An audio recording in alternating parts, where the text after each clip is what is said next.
I make a living protecting women from domestic violence. Ironically, that's how I ended up married to one.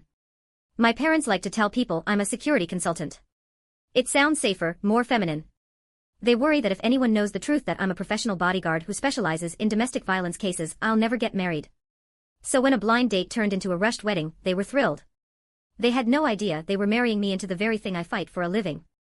6 months later, my husband walked straight into the most famous bodyguard firm in the city, asking for protection.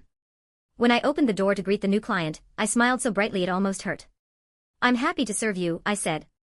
"But my rates are high. Can you afford them?" He didn't know yet who I was. But he would. I got married at 26. I met Seth through a matchmaking session arranged by our families. On paper, he was ideal, tall, handsome, wealthy, well-educated. We sat down, ordered coffee, and skipped the small talk.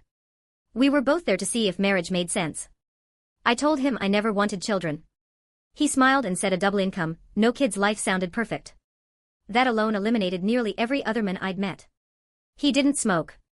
He only drank when work required it. He spoke clearly, thought quickly, and didn't brag. He mentioned 2 ex-girlfriends and said they'd broken up peacefully. He didn't complain about them or paint himself as the victim. That showed restraint, maybe even emotional intelligence. I liked what I saw. So I asked him directly if he wanted to get married. He looked shocked. "Already? Don't you want more time to get to know me?" I told him honestly that I didn't need it. His looks were pleasing, his money would solve most practical problems, and his intelligence meant daily life wouldn't be exhausting. I wasn't searching for romance. I was searching for efficiency. The next day, both families met at a hotel. Seth's parents and his younger sister, Sophie, arrived together. They were attractive, well-dressed, and confident. My parents came with me, equally polished. At the banquet table, Seth's father talked non-stop, smiling as he placed food into his wife's bowl. Seth laughed along, playing the role of the attentive son. Anyone watching would have seen a warm, loving family. Sophie leaned toward me and whispered, "My parents are so close. My brother is definitely a good man." I smiled politely. I didn't argue. But I had noticed something else. Every time Mr. Shepherd lifted his hand, even just to reach for a dish, Mrs. Shepherd flinched. It was subtle. Most people wouldn't catch it. I did. I excused myself and went to the restroom.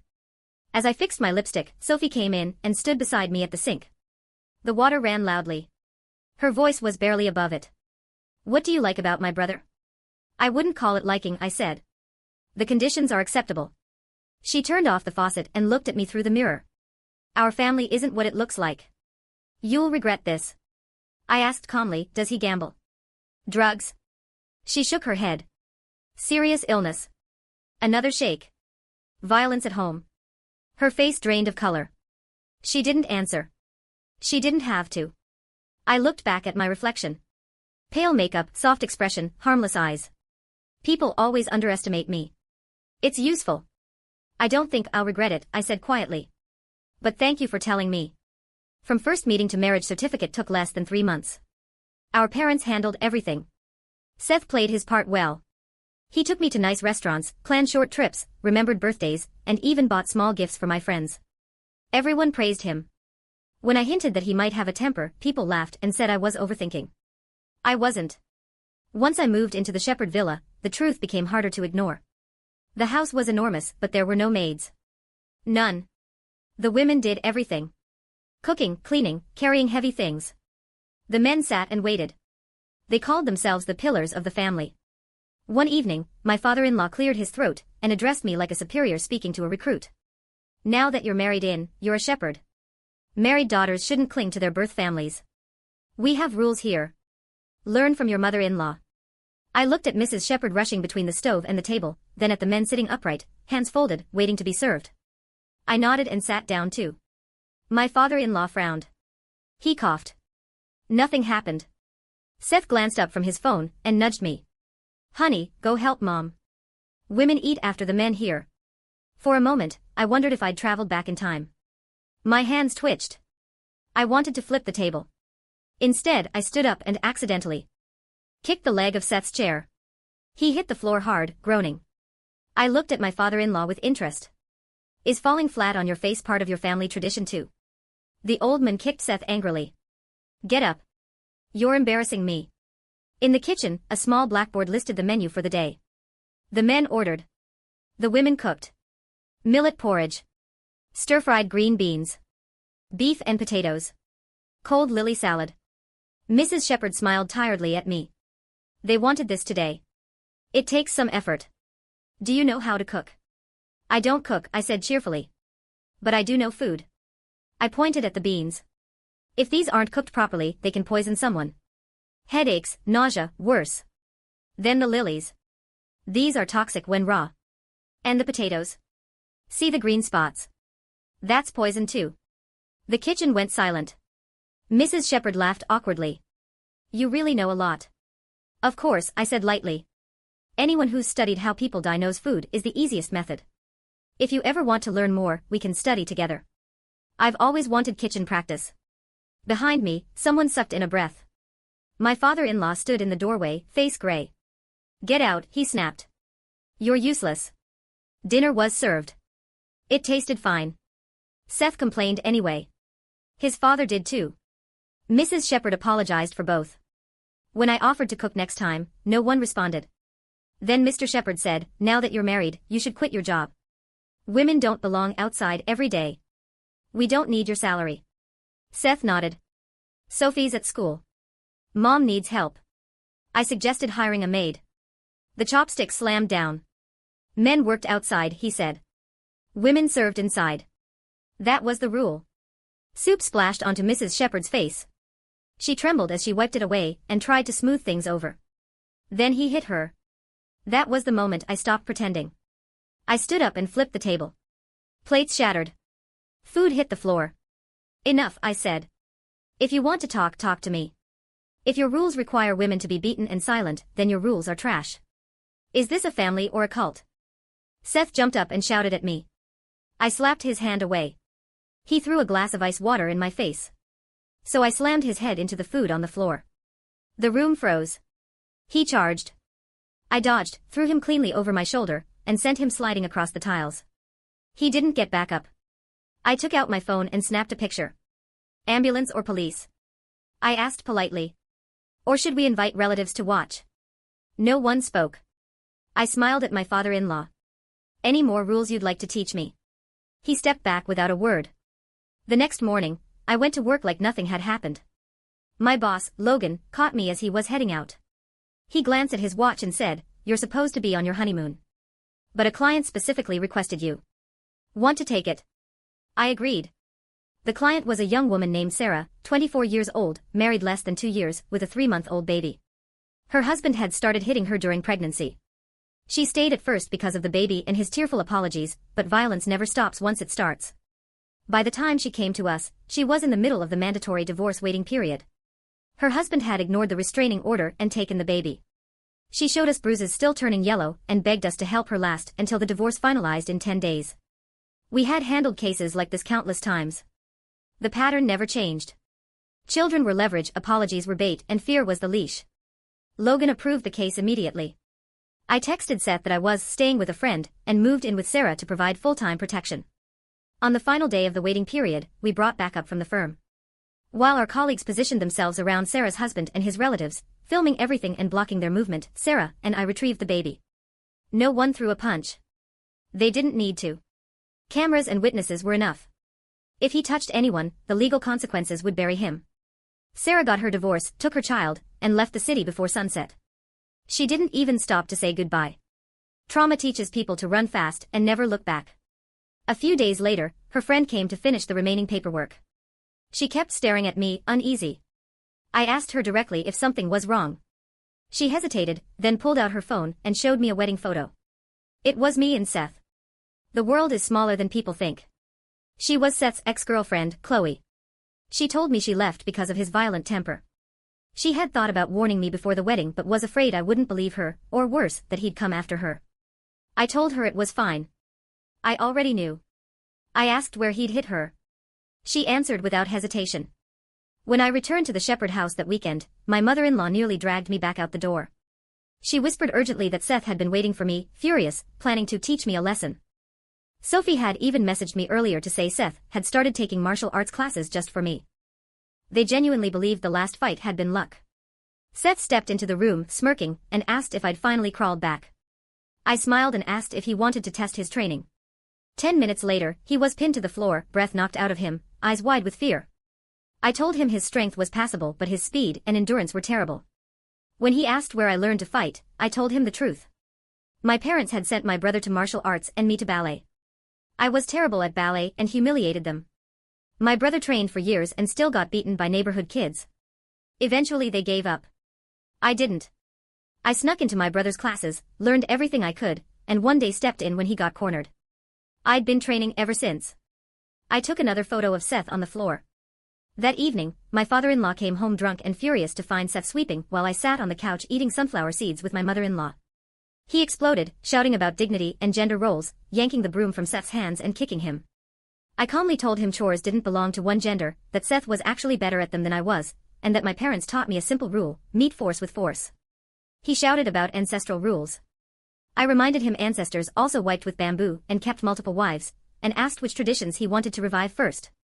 When he noticed the bruises on Seth's face and mocked him for being beaten by a woman, Seth finally snapped back, yelling that if his father was so brave, he should fight me himself.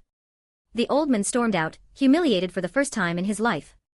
Once authority breaks, it never fully recovers. My father-in-law disappeared for days, realized no one cared, and came back quieter.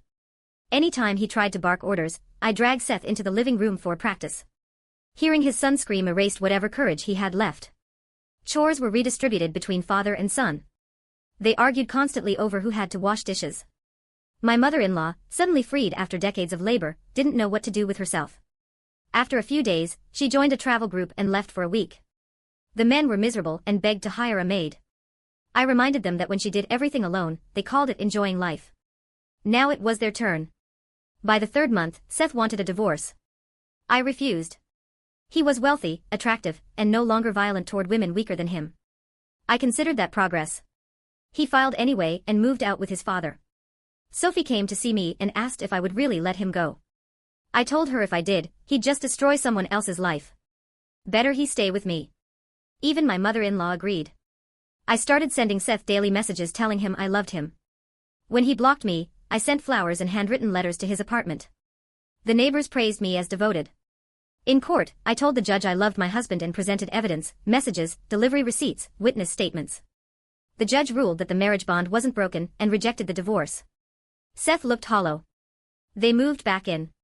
Violence stopped, mostly because they learned that hurting me meant getting hurt worse. Then something unexpected happened. My mother-in-law asked for a divorce. I overheard her calmly explaining that providing money didn't excuse control or abuse, that not cheating wasn't an achievement, and that she didn't need him anymore. My father-in-law begged. She refused. Seth dismissed it as embarrassing. I kicked him and told him to get up. We were sparring again. The divorce went through. She kept the house. Her ex refused to leave, lingering pathetically nearby. I focused on Seth's rehabilitation. That's when he called the police on me for domestic violence. I explained calmly that we were playing around. I never leave marks. There was no evidence. My affectionate messages made us look passionate, not violent. The police advised better communication and left. Seth fell into depression. I promised not to hit him again if he behaved. The next day, he insulted his mother. I picked up a frying pan. A few days later, I returned to the office, and Logan stopped me before I could even sit down. He said a big client had arrived, someone insistent, nervous, and willing to pay whatever it took. Logan's expression was strange as he handed me the intake form. I barely glanced at it before standing up. I already knew. When I walked into the consultation room, Seth was sitting there, hands folded tightly on his knees, dressed carefully, like he was attending a job interview. The polite smile on his face froze the second he saw me. His eyes widened, and for the first time since I'd known him, he looked genuinely afraid. He asked what I was doing there. I calmly took out my badge and introduced myself the way everyone in the industry knew me. This was Logan's firm. I was his top bodyguard. My code name was the Ghost. I reminded Seth that my parents had told him I was a security consultant. That part had been true. A professional bodyguard was just the honest version of it. He stammered, trying to explain that he was there because his wife was violent and unpredictable. I nodded sympathetically, as if hearing this for the first time. I told him I specialized in high-risk domestic situations, and that I was happy to help. I also told him the price. $1,000 a day, or $25,000 a month. He stared at me in disbelief and asked if he could choose neither option.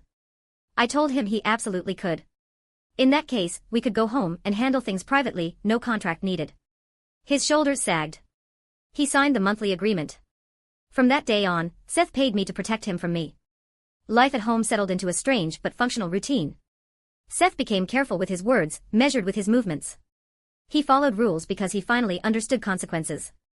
My former father-in-law stayed quiet, keeping his head down, avoiding my eyes. The house felt different. Not peaceful but controlled. My mother-in-law flourished in ways that still surprised me. She joined dance classes, made friends, and eventually started seeing a man named Mr. Miller, a retired teacher with gentle manners and a warm laugh. When she talked about him, her voice sounded lighter, like someone who'd taken off a heavy coat after decades of wearing it. At dinner one night, we discussed what gift to buy for Mr. Miller's newborn grandson. That was when my former father-in-law couldn't hold it in anymore. He lectured us about tradition, bloodlines, and how children were the natural purpose of marriage. He said people needed descendants to care for them when they were old. Seth surprised me by cutting him off immediately and saying we weren't having kids. I added that it wasn't just a lifestyle choice. Looking at his family history, passing on those traits would be irresponsible. My mother-in-law agreed without hesitation, praising Mr. Miller's kindness and pointing out that he didn't even come close by comparison. The old man's face turned red. He said nothing else. After dinner, he stood alone at the sink, washing dishes and quietly crying. I didn't feel sorry for him. He'd made someone else cry like that for 30 years. This was simply balance being restored. Later that night, I went to my room and drank the warm milk Seth had prepared for me. From the living room, I heard him on the phone. His voice was calm, steady, almost professional. He was speaking to a woman who was crying softly. He told her that abusers never change when they're met with patience and forgiveness. He told her staying, for the kids, only teaches children that violence is normal. He told her to leave, to get help, to protect herself. He told her not to wait. I leaned against the doorframe and smiled. The rehabilitation was working. Sometimes people ask if I regret marrying him. If I regret staying. I don't. I've spent my career protecting women from men like Seth. I understand patterns. I understand damage. If I let him go, he would have learned nothing and found another victim. Instead, he learned fear, restraint, and accountability. I watched a woman who had been silent for decades reclaim her life. I watched power shift, not through mercy, but through consequence. Violence doesn't disappear when you ignore it. It disappears when it's confronted, exposed, and stripped of its authority. I just never expected my longest, most complicated assignment to be the one I took home with me.